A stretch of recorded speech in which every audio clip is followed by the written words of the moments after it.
Už keď vyšiel prvý trailer na dobrodružný post-apo snímok Čarodejnica a lovec, všetkým nám pravdepodobne bolo jasné, že neplávame do vôd laureátov filmových cien.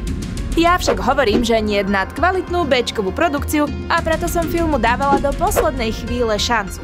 Isté, režisér Paul W.S. Anderson a jeho parťačka Mila Jovovič sú všeobecne známi čistokrvnými popcornovými záležitosťami, ktoré vyzdvihujú akciu na úkor konzistencie príbehu či prepracovaných dialógov.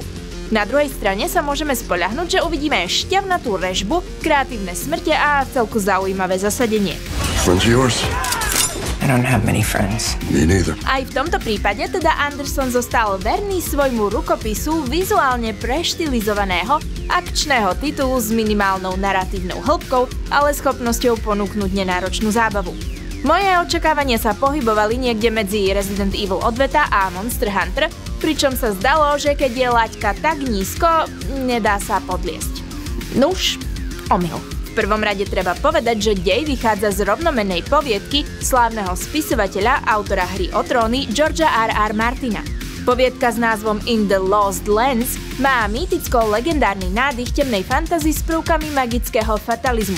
Odohráva sa v bližšie nešpecifikovanej krajine prastarých časov a hoci nejde o nijak zvlášť vynikajúcu poviedku, obsahuje typické znaky Martinovej tvorby.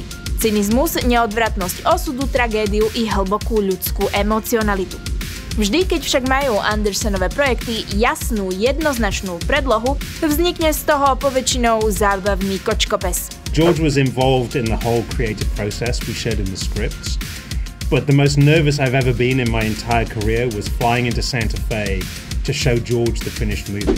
Od návratu z kina si však celú dobu kladiem otázku, či som sa vlastne na filme bavila, alebo mi iba chutil popcorn. Find them.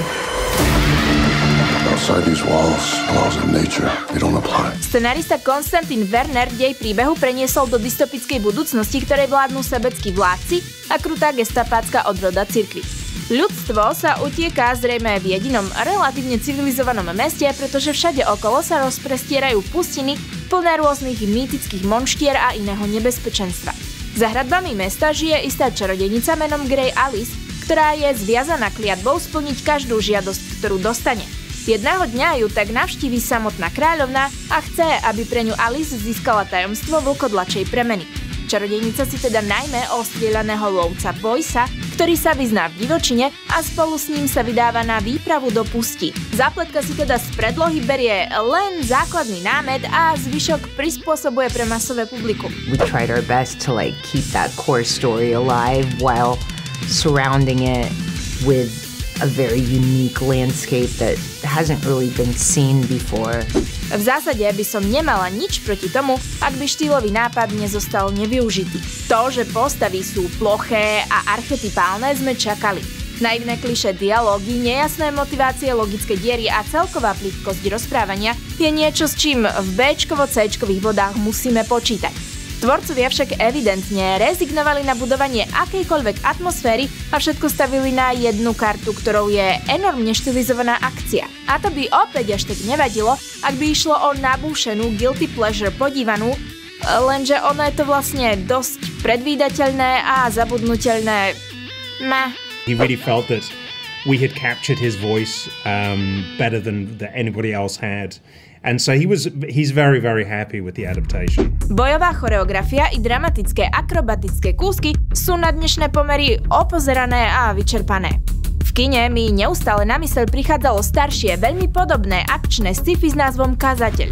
Aj tento film z roku 2011 má plno príbehových trhlín, mix odkazov na staré westernovky Mad Maxa či Matrix a veľmi jednoduchú zápletku. Navzdory nemalým problémom však disponuje vynikajúcou temnou gotickou atmosférou, komiksovým nádychom a správne priamočiarým dynamickým tempom. Je to všetko, čím sa evidentne neúspešne snaží byť Čarodejnica a lovec. Tu som totiž mala pocit, že plynulosť zaostáva a dobrodružstvo namiesto gradácie často viazne. Film má veľké ťažkosti s kontinuitou rozprávania a najmä zo začiatku mi trvalo, kým som sa dokázala zorientovať. Dokonca som mala pocit, že niektoré scény sú samoučelne začlenené do výsledného strihu, len preto, že ich niekto považoval za cool vizuál. Akurát, že vôbec. Navyše na konci vám postavy pre istotu pomocou otravného slovného epilógu vysvetlia, čo sa vlastne stalo. Moja teória je, že v produkcii si možno všimli, ako sa im celý dej rozpadáva pod rukami a ani krásna milá či drsný Dave nedokážu polepiť ten paškvil. Martinova poviedka je totiž relatívne krátka, takže tvorcovia pridali kopec zbytočných podzápletiek, ktoré pôsobia neorganicky a iba prehlbovali môj počiatočný zmätok. Po oznámení traileru som počula veľa poznámok na nekvalitné CGI, no musím povedať, že niektoré kompozície a vizuálne nápady sa naozaj podarili. Iné už menej, ale po estetickej stránke je táto lacno pôsobiaca úprava zámerná a vlastne mi tá umelosť vôbec nevadila. Nič to však nemení na fakte, že čarodejnica a lovec postráda logiku, atmosféru, emocionálne pútavé postavy. Je to zbierka cool momentov bez skutočnej hodnoty, kočkopes, ale bez zábavy. Za redakciu Nerdfixu preto udeľujem 4 body a odporúčam si počkať, až sa film dostane na streamovacie platformy. The lights go up at the end and George turns around and he tells me he really loved it. And I'm like, amazing. And then he was very, very complimentary. I still don't know how it ends.